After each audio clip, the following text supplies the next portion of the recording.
वहाँ से गर्भवती महिलाएं, आम जन, मरीज निकलते हैं, गिरते हैं, पीड़ित हैं, लेकिन इस प्रशासन के कानों पर जूं तक नहीं रेंग रही।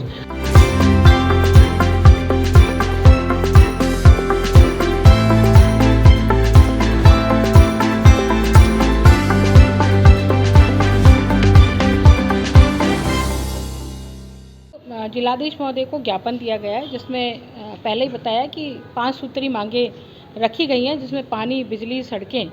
बहुत आवश्यक है। भ्रष्टाचार से संबंधित मुद्दे भी यहाँ उठाए गए हैं। मेरे विधानसभा क्षेत्र में अजमेर में जो गुलाबबाड़ी का लेवल क्रॉसिंग है, उस पर ओवरब्रिज का काम भारतीय जनता पार्टी के शासन में शुरू हुआ था।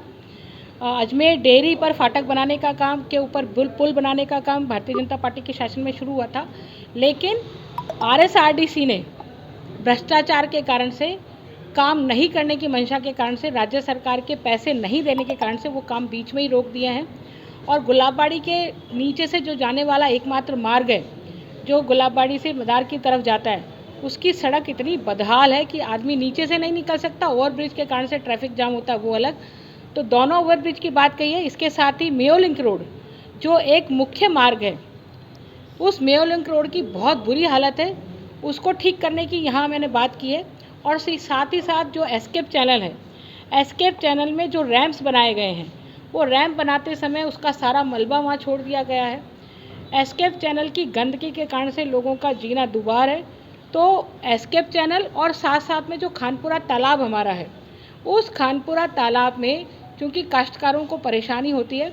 1 करोड़ रुपया डिपार्टमेंटल स्वीकृत हुआ है, लेकिन अधिकारी उस 1 करोड़ रुपया को भी खुर्द-बुर्द करने की कोशिश में लगे हुए हैं। तो ठीक प्रकार से उसका काम हो जाए, जो काश्तकारों के लाभ में आए, काश्तकारों के लिए उपयोगी हो। तो ये सब विषय मैंने कहे हैं। साथ ही साथ आसागंज से लेकर के रामगंज तक की जो स्वीकृत रोड है, जो पिछले 1.5 साल से स्वीकृति हुए पड़ी हुई है, लेकिन उस पर काम नहीं हो रहा है। आने वाली बारिश के समय को देखते हुए यदि काम शीघ्र और पहले हो जाएगा, तो वहाँ पर जो एक्सीडेंट होते हैं, कल ही एक एक्सीडेंट से एक व्यक्ति की मृत्यु हुई है, तो वो एक्सीडेंट से भी बचा जा सकेगा और उन रोडों को भी ठीक प्रकार से किया जा सकेगा। एक पानी के लिए 3.5 करोड़ रुपए की एक योजना स्वीकृत हुई थी। वो योजना स्वीकृति के बाद भी अभी तक लंबित है, उसका काम पूरा नहीं हुआ है। तो हमारे इस तरह से पानी का, बिजली का और सड़कों को लेकर के जो ज्ञापन दिया है, हमने ये कहा है कि या तो समय रहते उनको पूरा कर दें, नहीं तो भारतीय जनता पार्टी सड़क जाम करेगी, रास्ता जाम करेगी और आम जनता के साथ हम सड़कों पर उतरेंगे, आंदोलन करेंगे।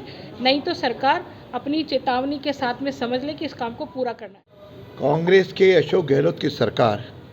अक्रमण्यता और भ्रष्टाचार के रूप में जिस तरह लिप्त है, उसमें अजमेर की जनता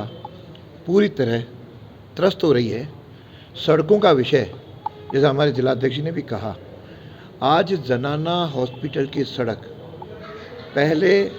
से ऑर्डर हो गए, वर्क ऑर्डर हो गया, फिर भी नहीं बन रही है। वहाँ से गर्भवती महिलाएं,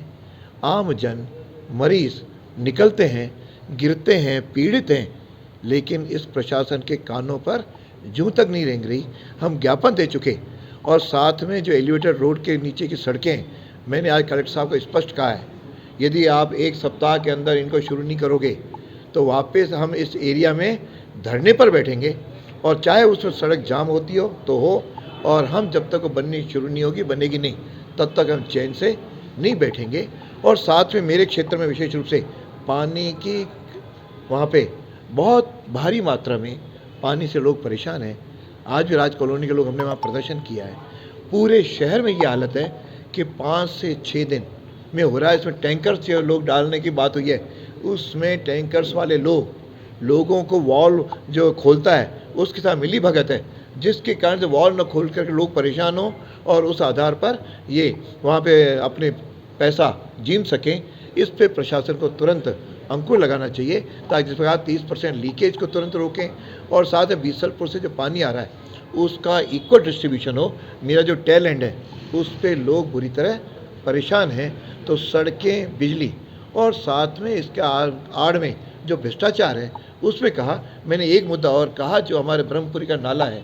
उस पर इस समय इतनी गंदगी है कि वहाँ के आसपास के लोग अपना जीवन जी नहीं सकते, सांस ले नहीं सकते, उस बदबू से परेशान है। आज भारतीय जनता पार्टी शहर जिला अजमेर संगठन और हमारे जनप्रतिनिधि, हमारे दोनों विधायक ने मिलकर के माननीय जिलाधीश महोदय को 5 सूत्रीय मांगों पर जो वर्तमान में अजमेर की ज्वलंत समस्याएं हैं उन विषयों पर ज्ञापन सौंपा है, जिसमें सबसे पहली जो हमारी समस्या है कि अभी गर्मी की शुरुआत है और गर्मी की शुरुआत के अंदर अजमेर शहर के अंदर 4 से 5 दिन के अंदर जल सप्लाई जो है वो चालू होगी और उसकी वजह से आज आम जनता पीने के पानी को तरस रही। अभी तो गर्मी आना शेष है, जब पीक पर गर्मी आएगी तब इस अजमेर की जनता का क्या होगा, इस और हमने उनका ध्यान दिलाया। इसमें जो कमियां हैं उन कमियों की ओर भी ध्यान दिलाया है कि जो वर्तमान में शहर में 30% लीकेज की वजह से आज पानी की दिक्कत आ रही है, उसको प्रॉपर किया जाए। जो एक अनजस्टिफाइड डिस्ट्रीब्यूशन क्षेत्रों में हो रखा है कि किसी क्षेत्र में तो 24 घंटे के अंदर एक बार पानी आ रहा है और किसी क्षेत्र में 4 से 5 दिन बार पानी आ रहा है, उस डिस्ट्रीब्यूशन सप्लाई व्यवस्था को एक बार प्रॉपर चेक किया जाए और उसके लिए बल्क मीटर लगाकर किस जोन में कितना पानी सप्लाई हो रहा है, इसकी हमने मांग की। साथ ही जो दूसरा विषय हमने उठाया है कि वर्तमान में जो स्मार्ट सिटी के नाम पर और जो एलिवेटेड रोड बना और एलिवेटेड रोड के अंदर जो खामियां थी उनकी ओर ध्यान आकर्षित कराया और जो शहरों की हमारे सड़कों की जो बदहाल हालत है, चाहे वो हम शास्त्री नगर से लेकर के जनाना अस्पताल तक की बात करें, चाहे रेलवे स्टेशन से लेकर के महावीर सर्कल तक की सड़क की बात करें, या सुभाष नगर चुंगी चौकी से लेकर के हम दोराई तक फाटक तक की बात करें, या गुलाबबाड़ी से मदार तक की हम सड़कों की बात करें, आज आम जन का चलना दुर्भर हो गया है। आज जब माननीय मुख्यमंत्री जी आते हैं तो रातों रात वहां सड़क बन जाती है और पिछले 1.5-2 साल से लगातार भारतीय जनता पार्टी और जनप्रतिनिधि उस बात को उठा रहे हैं, लेकिन वहां पर सड़कों का निर्माण नहीं हो रहा। आखिर प्रशासन चाहता क्या है, सरकार चाहती क्या है, उसकी ओर हमने इनका ध्यान आज आकर्षित कराया। हमने जिस प्रकार से बिजली की दरों में लगातार एक तरफ तो वो कह रहे हैं कि राहत कैंप लगा करके हम जनता को राहत दे रहे हैं, लेकिन जिस प्रकार से बिजली के बिलों के अंदर अनेक प्रकार के टैक्सेस जो लगाए हैं, चाहे वो फ्यूल सरचार्ज के नाम से हो, चाहे सिक्योरिटी चार्जेस के नाम से हो, चाहे नगरीय उपकर के नाम से हो, विभिन्न प्रकार के टैक्सेस लगा के और वर्तमान में जो सिक्योरिटी चार्जेस हर उपभोक्ता को लगभग 2 से 3 हजार का जो एक औसतन एक एवरेज महीने का बिल एडवांस में जमा कराने का नोटिस दिया जा रहा है। इससे आम जनता में जबरदस्त आक्रोश है और ये जो राहत कैंप का एक जो दिखावा सरकार कर रही है, निश्चित रूप से ये स्पष्ट प्रतीत भी हो गया कि जिस प्रकार से वो जनता को भ्रम में डाल करके और भोजाल में फंसाना चाह रही है, लेकिन आज उनकी स्थिति उनके संगठन की हमको ध्यान में आ रही है कि किस प्रकार से उनकी सिरपटोवल आपस में कांग्रेस पार्टी के अंदर हो रही है। और आज निश्चित रूप से मैं कह सकता हूं कि जो कल सचिन पायलट जी जनसंघर्ष यात्रा यहां से प्रारंभ कर रहे हैं, इस कांग्रेस सरकार के आपसी फुटबॉल का एक बहुत बड़ा मापदंड है और निश्चित रूप से इस कांग्रेस सरकार की पतंग का हवन कल यहां पर प्रारंभ होने जा रहा है, जो इनकी आपस की पार्टी की फुटबॉल का नतीजा है। एक हमने विषय और दिया है कि वर्तमान में पिछले दिनों में जो डिस्कॉम के अंदर एक अपेक्षा सिटी टाउन सिटी को जिस प्रकार से संबंधित अधिकारियों एईएन जेईएन और उन्होंने उपकृत करने के लिए कि उसकी टोटल जो जमीन थी उस जमीन का नक्शा नहीं मंगा करके एक पार्ट का नक्शा और उस पर विद्युत संबंधी जो लोड उन्होंने स्वीकृत किया,